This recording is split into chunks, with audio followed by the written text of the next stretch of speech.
Romanos capítulo 7, versículo 1 diz assim a palavra do Senhor: Porventura, ignorais, irmãos, pois falo aos que conhecem a lei, que a lei tem domínio sobre o homem toda a sua vida? Ora, a mulher casada está ligada pela lei ao marido enquanto ele vive, mas, se o mesmo morrer, desobrigada ficará da lei conjugal. De sorte que será considerada adúltera, se vivendo ainda o marido, unir-se com outro homem. Porém, se morrer o marido, estará livre da lei, e não será adúltera se contrair novas núpcias. Só um parênteses aqui, o assunto de Romanos 7 não é casamento, tá? O assunto de divórcio e segundo casamento é Mateus 19. Aqui Paulo ele usa uma ilustração a respeito do casamento, então nós não podemos fazer uma doutrina com base nisso daqui. Eu vou explicar para vocês o significado. Versículo 4. Assim, meus irmãos, também vós morrestes relativamente à lei, por meio do corpo de Jesus Cristo, ou de Cristo, para pertencerdes a outro, a saber, aquele que ressuscitou dentre os mortos, a fim de que frutifiquemos para Deus. Porque quando vivíamos segundo a carne, as paixões pecaminosas postas em reals pela lei operavam em nossos membros, a fim de frutificarem para a morte. Agora, porém, libertados da lei, estamos mortos para aquilo a que estávamos sujeitos, de modo que servimos em novidade de espírito, e não na caducidade da letra. Até aí tá bom, olha para cá, por favor. Eu sei que à primeira vista parece um texto um tanto complexo. Pastor, não entendi nada, hein? Só que eu vou devagarzinho aqui com os argumentos, assim como nós temos feito anteriormente também. Só para a gente não perder o fio da meada, nas últimas semanas, eu tenho falado que Paulo, de fato, desde Romanos capítulo 5, lá no finalzinho, versículo 20, Paulo tinha sido mal interpretado. Olha como que Paulo diz em Romanos 5:20. Sobreveio a lei para que avultasse ofensa, mas onde abundou o pecado, superabundou a graça.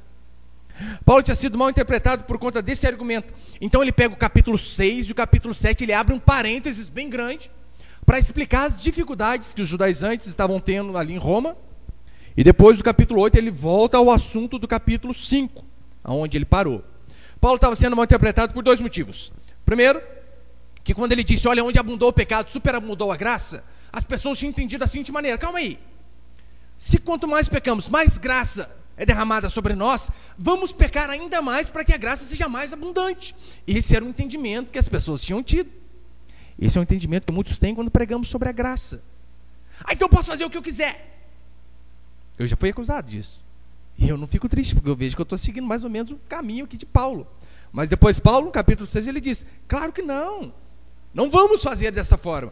Então no capítulo 6 ele explica essa questão. Depois do capítulo 7, ele vai refutar outra acusação, que é a acusação de desrespeito com a lei. Porque alguns judeus estavam dizendo o seguinte, olha, esse Paulo está louco. Ele está dizendo que a lei não serve mais para nada, que a lei caducou.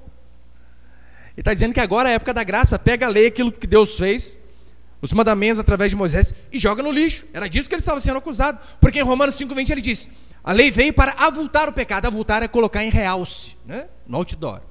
Depois, capítulo 6, versículo 15, ele diz, não estamos mais debaixo da lei. Ou seja, as pessoas falaram, Paulo está maluco. Como assim não estamos mais debaixo da lei? Agora a gente pode fazer o que a gente quer então? E é isso que Paulo vem argumentando. Eu falei, não, vocês entenderam errado de novo. Mas eu e você devemos fazer uma pergunta assim, qual é o lugar da lei na vida do cristão, já que de fato Jesus Cristo inaugurou um novo tempo, a graça? Porque hoje nós não estamos mais debaixo da dispensação da lei, mas sim da graça.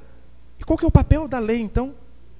Vem falar para você, a lei, ela nunca teve o objetivo de salvar, nem no Antigo Testamento. Eu sei que as pessoas às vezes pensam, olha, no Antigo Testamento éramos salvos por aquilo que fazíamos, pela obediência às obras da lei. Hoje somos salvos pela graça em Jesus Cristo. É um engano.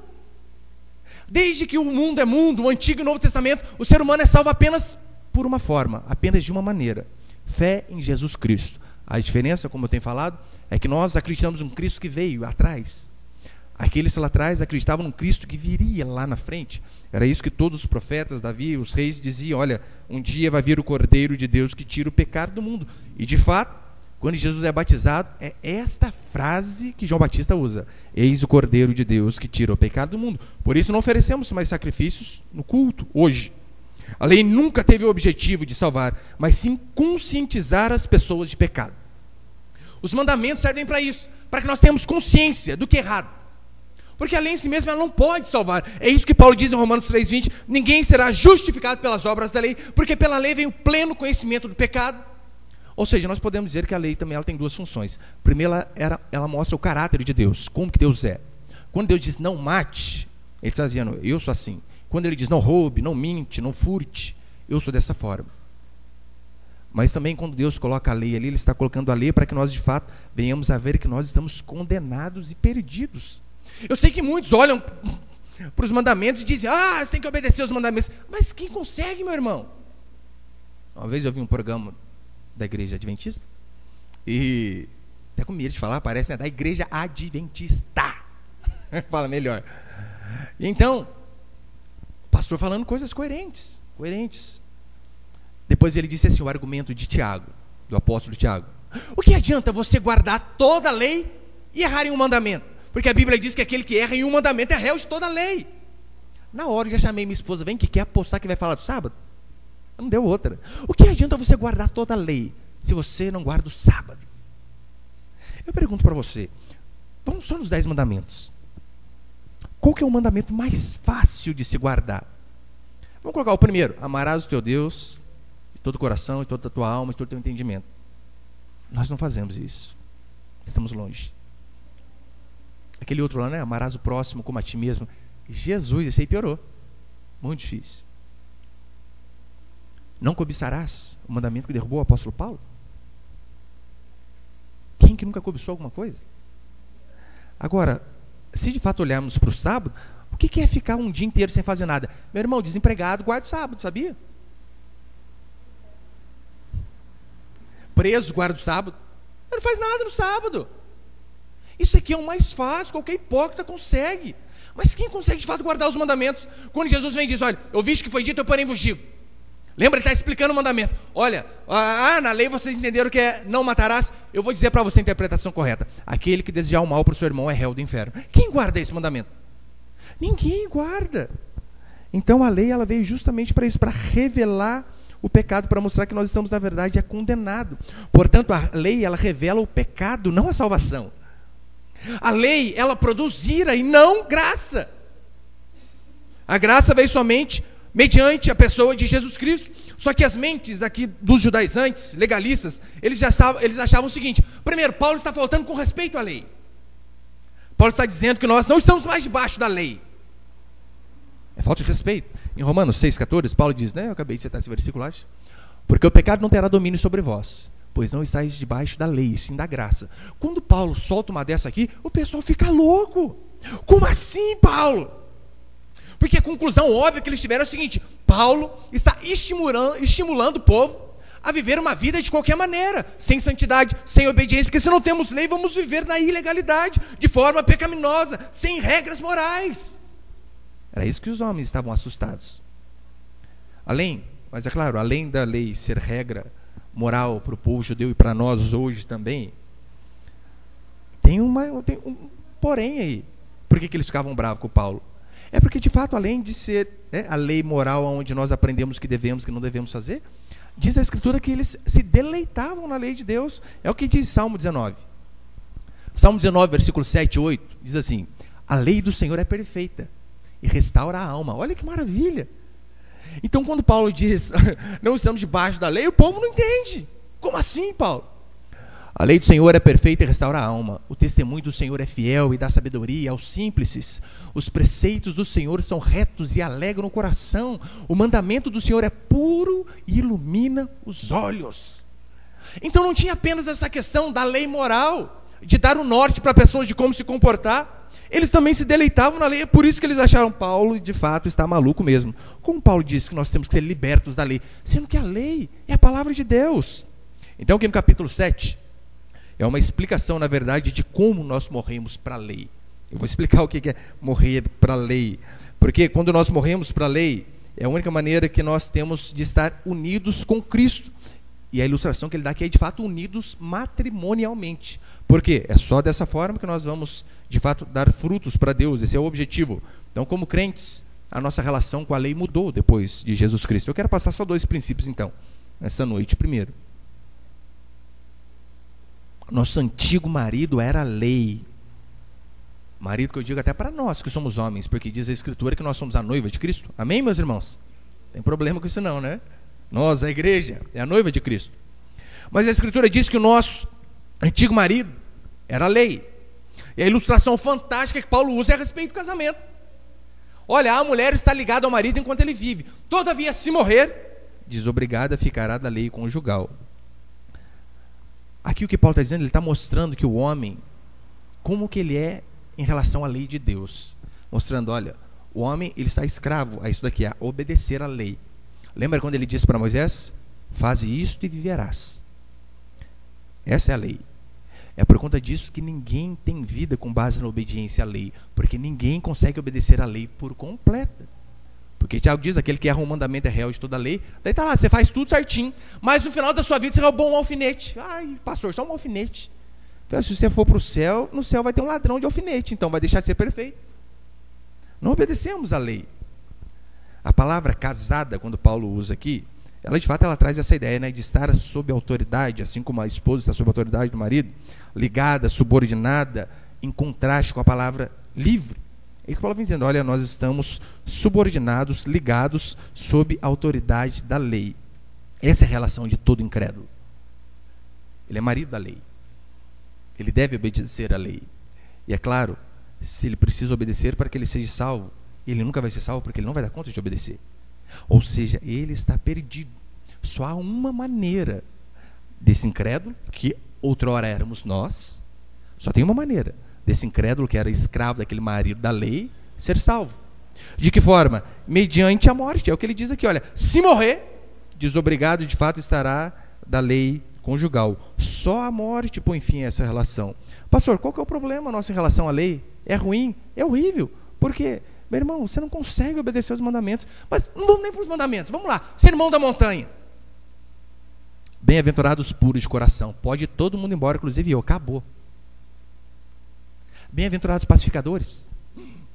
Pastor, às vezes eu quero colocar lenha na fogueira. Quem consegue obedecer os mandamentos do Senhor? A Bíblia diz, sede santo como santo é o vosso Deus. É claro, a lei não salva, antes ela condena. A lei não pode justificar, muito menos santificar pecadores. Romanos 3,20, Paulo diz assim, visto que ninguém será justificado diante dele por obras da lei, em razão de que pela lei vem o pleno conhecimento do pecado. Ninguém pode ser justificado diante de Deus com base naquilo que ele faz. Ou seja, você, meu irmão, não vai poder chegar um dia na porta do céu, bater lá, toque, toque, toque, e dizer, Senhor, graças te dou, porque não fui como os demais. Meu vizinho batia na mulher, bebia, fumava, fazia um monte de bagunça, mas graças te dou, Senhor, porque não sou como ele. O que Paulo diz é que ninguém vai ser justificado diante de Deus pelas obras da lei, porque o objetivo da lei é mostrar que você é pecador. A lei ela vem mostrar o caráter de Deus, a condenação do homem. A única chance da salvação para mim e para você é casarmos com outro marido sem cometer adultério. É o que ele diz aqui. Pastor, mas e agora?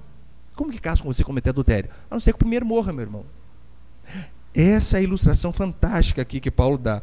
Paulo usa essa ilustração para mostrar que sim, eu e você podemos passar de uma relação espiritual de inimigos de Deus para filhos de Deus.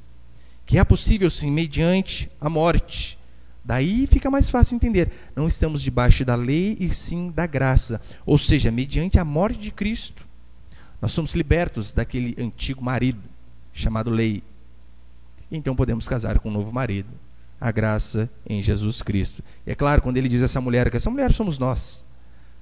Por conta da morte de Cristo, nós podemos casar com outro marido, que é o próprio Cristo, sem cometer adultério. Porque do contrário, também estaríamos quebrando a lei. Pastor, mas em que sentido, então, o cristão está morto para a lei? Eu sei que muitos olham para esse mandamento e dizem assim, pastor, aí está falando em relação à lei cerimonial. Lembra a lei cerimonial? Trazia os cordeirinhos. Tinha até a questão do tamanho da barba que usava, a roupa que usava. Não, mas aqui não é a lei cerimonial, não. Aqui é justamente a lei moral. Paulo diz, olha, nós estamos mortos para a lei moral, mas em que sentido, pastor? Naquele sentido que eu falei lá no começo, quando Deus vem e diz para Moisés: faze isto e viverás. Ou seja, eu e você não temos mais a necessidade de tentar nos justificarmos pelas obras da lei. Não precisamos mostrar que somos bonzinhos para Deus, para que Deus tenha misericórdia de nós. É muito pelo contrário, por conta da morte de Jesus Cristo que nós podemos obedecer os mandamentos. Neste sentido, para a justificação, nós não estamos mais debaixo da lei, e sim da graça. Eu vou deixar bem claro, meu irmão e minha irmã, apenas, somente neste sentido. Em nenhum momento diz que nós devemos mostrar desinteresse pela lei moral de Deus, muito menos pelas suas exigências. Ou seja, pastor, se nós estamos debaixo da lei, a lei diz, né, não matarás. Posso matar então? Óbvio que não. Não estamos mais debaixo da lei no sentido de obedecer a lei para ser salvo, de cumprir as exigências para ser salvo. Mas o padrão moral continua o mesmo. Para ser mais exato, Jesus vai além.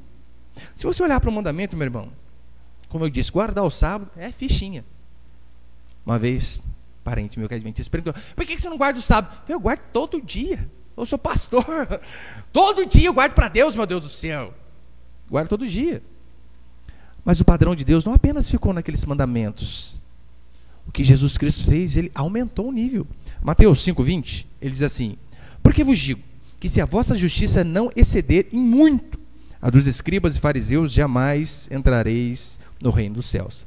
Ou seja, Jesus Cristo não vem dizer assim: não, acabou a lei, agora pode viver tranquilo, favorável. Não, ele ainda aumentou, colocou mais dificuldade. A diferença é que Jesus veio explicar o verdadeiro significado da lei. Quando ele diz, não adulterarás, lembra? Não adulterarás.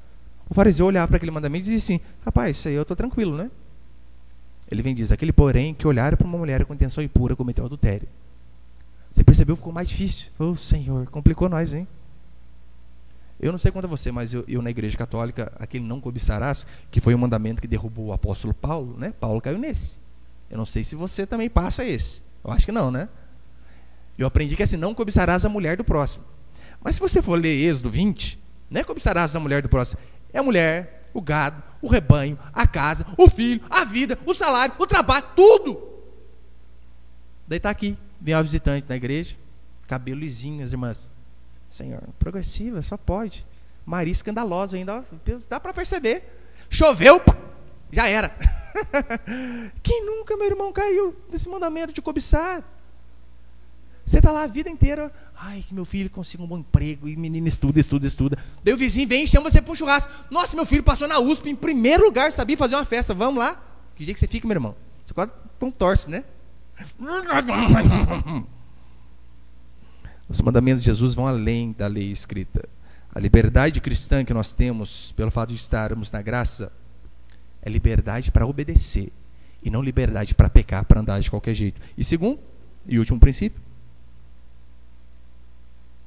morremos para a lei pela morte de Jesus Cristo. Morremos para a lei pela morte de Jesus Cristo. Muitos pensam que tornar-se cristão significa apenas deixar de fazer algumas coisas e começar a fazer outras. Antes eu ia na missa, eu ia no centro, eu não sei não, agora eu vou à igreja evangélica. Antes eu usava aquela roupa, agora eu uso a roupinha de ver Deus. Antes eu escutava aquelas músicas, hoje eu ouço outras. É claro, essas coisas fazem parte. Sim, uma melhoria na vida, novos hábitos ali nos envolve. Mas não é apenas isso que significa ser cristão. Não é apenas hábitos e melhoria de vida ainda que aconteçam. Mas o cristianismo, meu irmão, vai muito além disso. O cristianismo que não inclui morte e nova vida, morte e novo nascimento, não é cristianismo. Nós vemos muitas pessoas que parecem adeptas, prosélitas ao cristianismo. Ela põe a roupinha de ver crente no domingo, ela fala o evangeliquez, sabe, né? Amém, aleluia, Pai Senhor.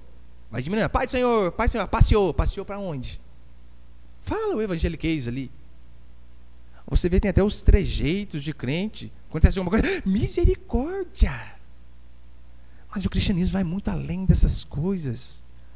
A Bíblia chama, o Novo Testamento, olha o termo que usa: novo nascimento. Lembra quando fala para Nicodemos? Olha, é necessário que você morra e nasça de novo. Cristianismo que não passa essa noção de morte e nova vida não é cristianismo.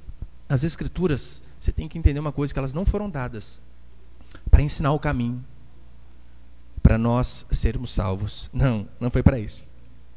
Não é a obediência que produz a salvação. É o contrário. A salvação mediante a graça de Jesus Cristo, graça, favor merecido, produz obediência em seus filhos.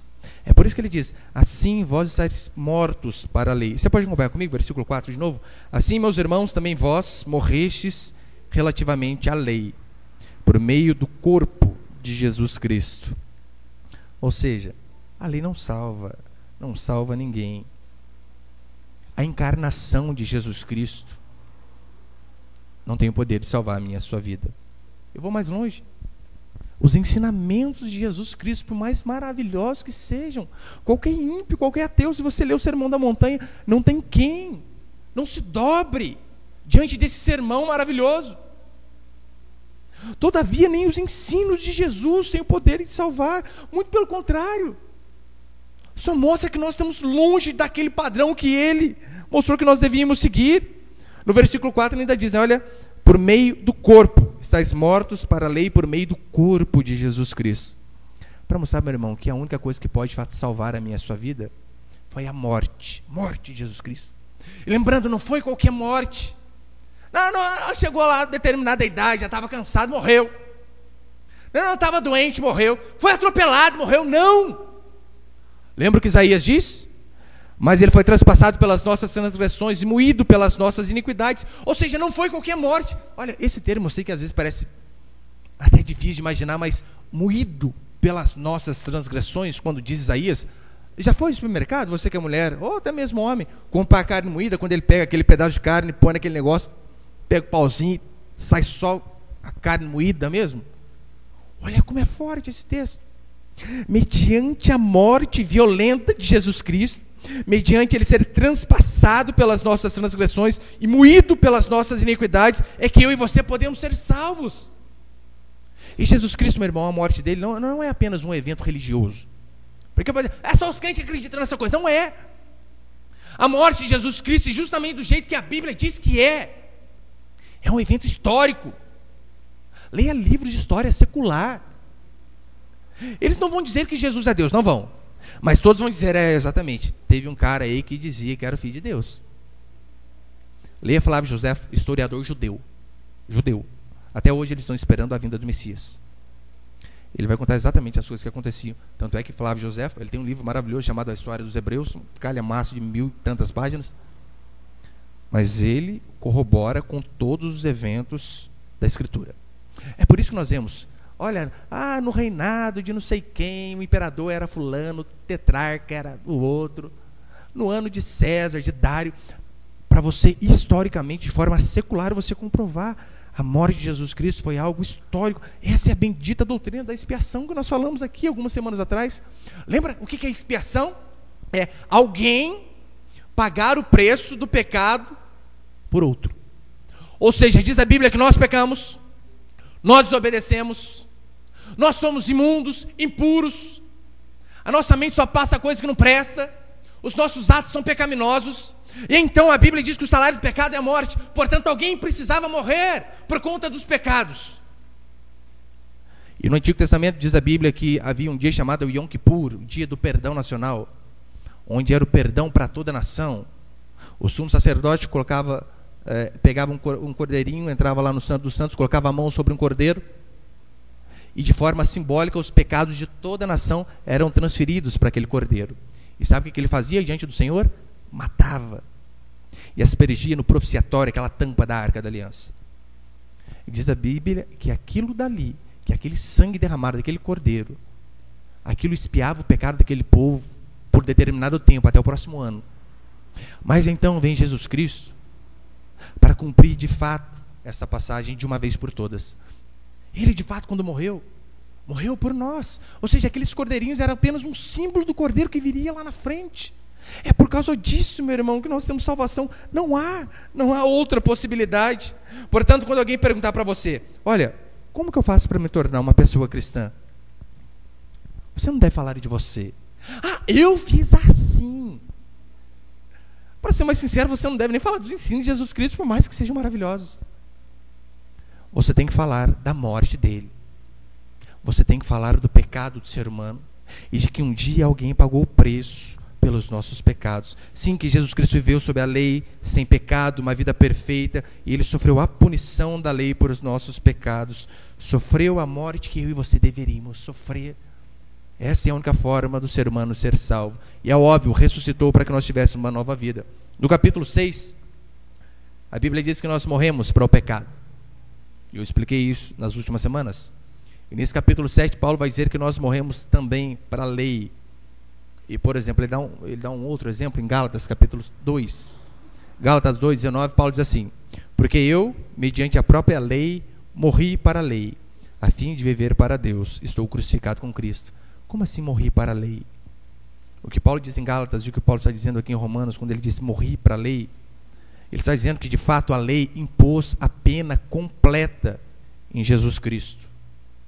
De todas as reivindicações penais que a lei exigia, todas elas foram cumpridas em Jesus Cristo. E por conta dele ter cumprido através da sua morte, nós podemos dizer que nós não estamos mais debaixo da lei, porque ele pagou o preço do seu próprio sangue. A lei, ela nunca foi posta de lado. Era o que Paulo estava sendo acusado aqui no começo, né? Olha, Paulo está colocando a lei de lado. Não, a lei nunca foi posta de lado. Muito pelo contrário. A lei foi respeitada, a lei foi honrada, justamente quando Jesus Cristo entregou a sua própria vida no Calvário, porque ali ele estava cumprindo todos os mandamentos, inclusive sofrendo a pena principal da lei, que era a morte. Depois em Romanos 3, nós já estudamos, ele diz: anulamos, pois, a lei pela fé? É disso que ele estava sendo acusado. Olha, estamos anulando a lei? Ele diz: não, de maneira nenhuma. Antes confirmamos a lei. Como que nós confirmamos a lei? Através da morte do nosso Senhor Jesus Cristo. Depois em Romanos 10, Paulo vai dizer assim: o fim da lei é Cristo. E é claro, como eu disse, não significa que nós não precisamos mais obedecer esses mandamentos morais, mas o que significa é que Cristo pagou o preço final da lei com a sua própria morte. Agora, de fato, nós estamos livres para viver sujeitos ao novo marido, nosso Senhor e Salvador Jesus Cristo. Amém, meus irmãos? Você pode ficar de pé aí por um instante, então, por favor?